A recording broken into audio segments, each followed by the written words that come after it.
Well, hey everybody, we're in another day of testimony in the Chad Daybell murder trial. And I'm going to share with you three things that I think came out yesterday that were really important. Number one, why was law enforcement tailing and surveilling Chad Daybell?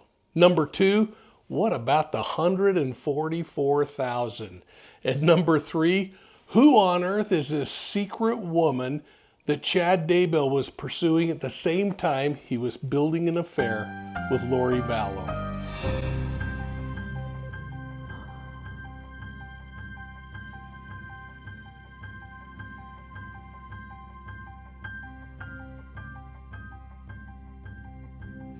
Well, hey everybody, thanks for joining Profiling Evil, and please make sure you're hitting that like and subscribe button and that you're sharing Profiling Evil with all your friends and your contacts.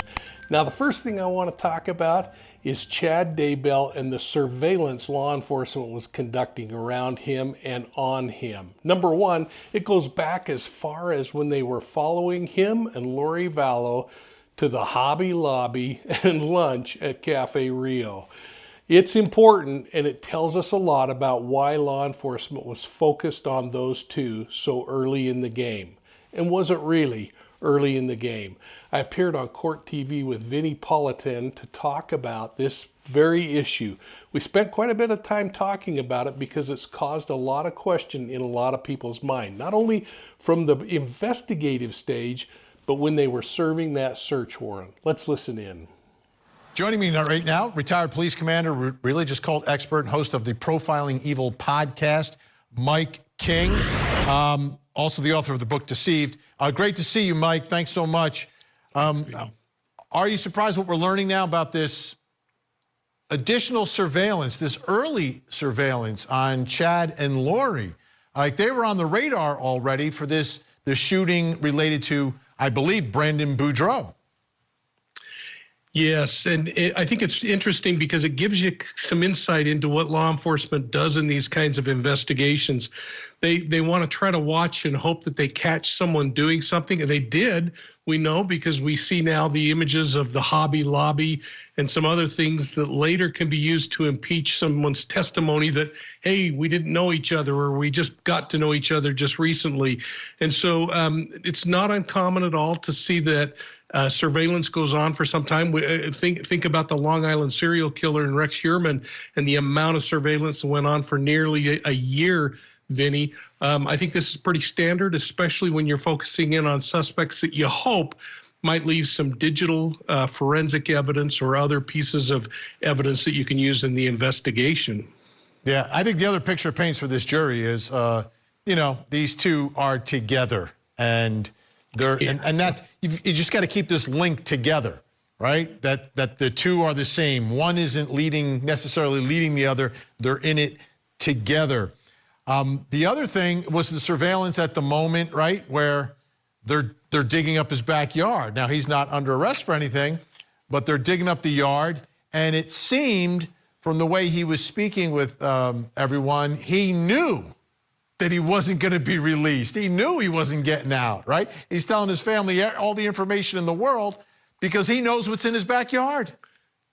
Boy, you're not a kidding. And again, it gives us insight into what law enforcement has to worry about. Not only are they keeping surveillance on him because they don't want him to jackrabbit and not be able to grab him, but also you got to do it from a safety standpoint when you're doing a search warrant like that. You got to protect the assets and the people that you've got there. You got to protect the crime scene. And most importantly, you got to maintain control of the people involved, and in this case, a suspect that they clearly were focusing on. But I'm like you, the moment he's in the car telling his daughter his bank account passwords, and he's saying you're in charge, and our other attorney's going to be calling and reaching out, it gives you this really strong indication, because it's not the things that are being said as much as what's not being said in that conversation. And what's not being said is, hey, I know what's being dug up in my backyard, and I don't think I'm getting out of jail right away.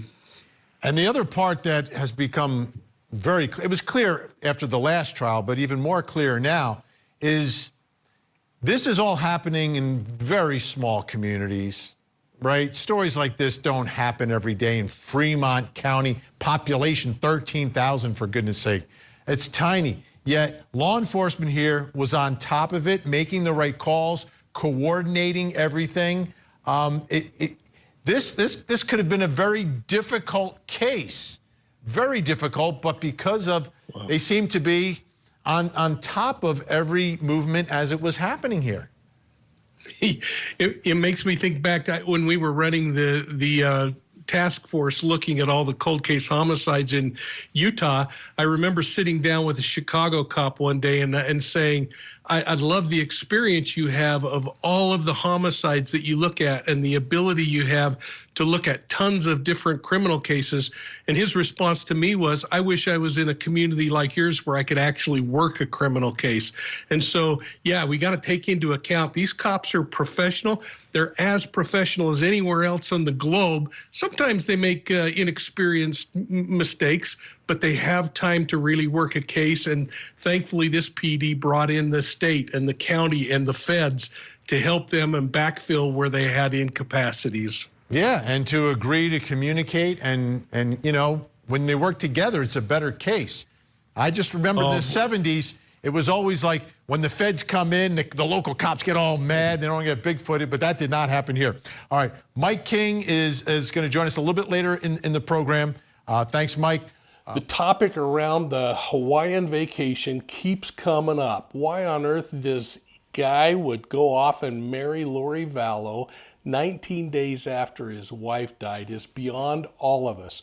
Can you imagine how frustrating this must have been for his children, for the neighbors who we've heard testify before, and frankly, to all of us in the true crime community who've been watching?